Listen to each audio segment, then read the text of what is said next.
हरिओम। मैं पंडित गुलशन प्रसाद तिवारी आप सभी का अपने YouTube चैनल में स्वागत करता हूँ।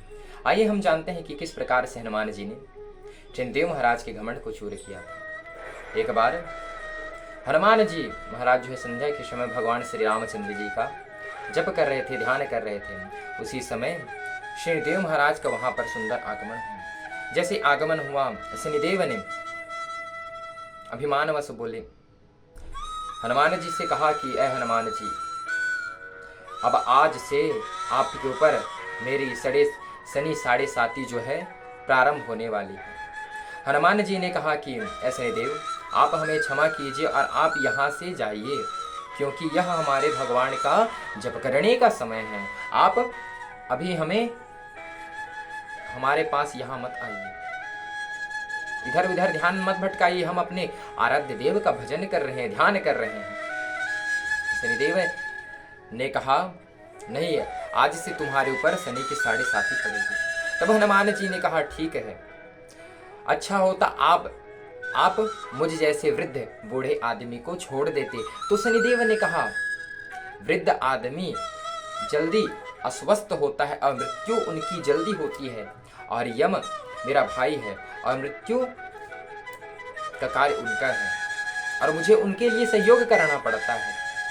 तब हनुमान जी ने कहा, ठीक है आप, लेकिन एक बात है, मेरे रघुनंदन के सिवा, मेरे राम जी के सिवा इस शरीर में किसी के लिए स्थान नहीं है।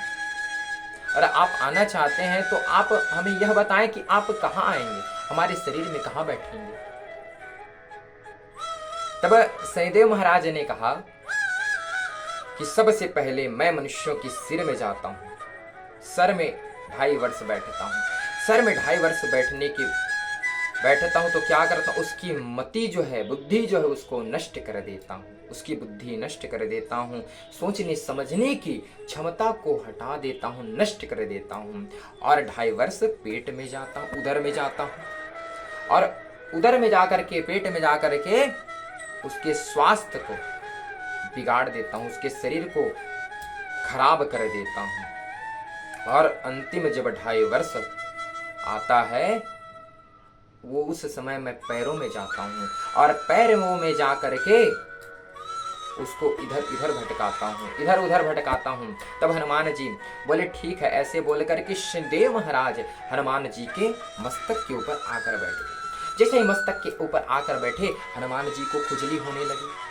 हनुमान जी को जैसे खुजली होने लगी तो अपनी पूंछ के माध्यम से एक पर्वत वहीं पर था, उस पर्वत को लपेट लिए, और लपेट करके उस पर्वत को उठा करके अपने सर में रख दिए। जैसे ही सर में रखे तो शनिदेव घबरा गए।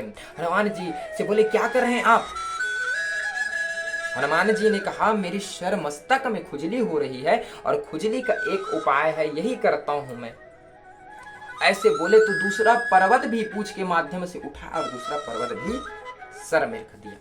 सर में जैसे ही रखा तो शनिदेव महाराज घबरा गए, क्षमा याचना करने लगे कि मैं आपसे बात करना चाहता हूँ, आप ऐसा ना करें। ऐसे बोले, तब जाकर के हनुमान जी महाराज पुनः तीसरा पर्वत उठाए, और तीसरा पर्वत जैसे उठाए और तीसरा पर्वत को भी मस्तक में रख दिए। और मस्तक में जैसे रखे तो पूरा शनिदेव महाराज घबरा गए, माफी मांगने लगे कि आप मुझे माफ करिए, क्षमा कीजिए, आज के बाद कभी भी आपको कुदृष्टि से मैं कभी नहीं देखूंगा। ऐसे बोले तो पुनः हनुमान जी महाराज चौथा पर्वत को भी अपने पूंछ से लपेट करके जैसे लाए, और ला करके पुनः मस्तक में रखा। तब शनिदेव ने कहा, आप हनुमान जी, आपके भक्तों के ऊपर भी मेरी दृष्टि कभी नहीं पड़ेगी, आप मुझे क्षमा कीजिए। ऐसे बोल करके क्षमा याचना किए। तब हनुमान जी ने कहा, शनिदेव, इतने जल्दी आप आ रहे हो, इतने जल्दी प्रसन्न हो गए भाई, अभी तो 5वां पर्वत बाकी है। ऐसे बोले। तब शनिदेव ने क्षमा याचना किए कि हे प्रभु, आज से मैं आपके ऊपर कभी अपनी दृष्टि नहीं डालूंगा, और दूसरी बात, आपके भक्तों के ऊपर मेरी दृष्टि कभी नहीं पड़ेगी। हनुमान जी एक केवल ऐसे भगवान है और भक्त हैं, इस संसार में ऐसा कोई भगवान नहीं जिस पर शनि की साढ़े साती, शनि का दृष्टि ना पड़ा हो, शनि का दृष्टि ना पड़ा हो। सिर्फ कोई है इस जगत में तो सिर्फ हनुमान जी है, जिस पर शनि की दृष्टि नहीं पड़ी है।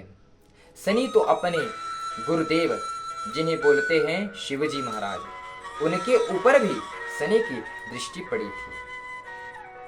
यदि आप किस प्रकार से शनि की दृष्टि शिवजी के ऊपर पड़ी थी इसे जानना चाहते हो तो कमेंट में बिल्कुल लिखिएगा कि शनिदेव और भोलेनाथ की किस प्रकार से, शनिदेव ने किस प्रकार से भोलेनाथ के ऊपर दृष्टि डाली। इस प्रकार से कमेंट अवश्य करिएगा। केवल भगवान हनुमान जी ही ऐसे देव हैं जो शनि की 7.5 दृष्टि से बचे हैं। ऐसे ही रोचकदार तथ्य जानने के लिए हमारे चैनल को सब्सक्राइब करिए, लाइक करें, कमेंट में जय जय श्री राम अवश्य लिखिए, जय हनुमान जी लिखिए और शनिदेव की भी जय लिखिएगा। हर हर महादेव। ओम नमः शिवाय।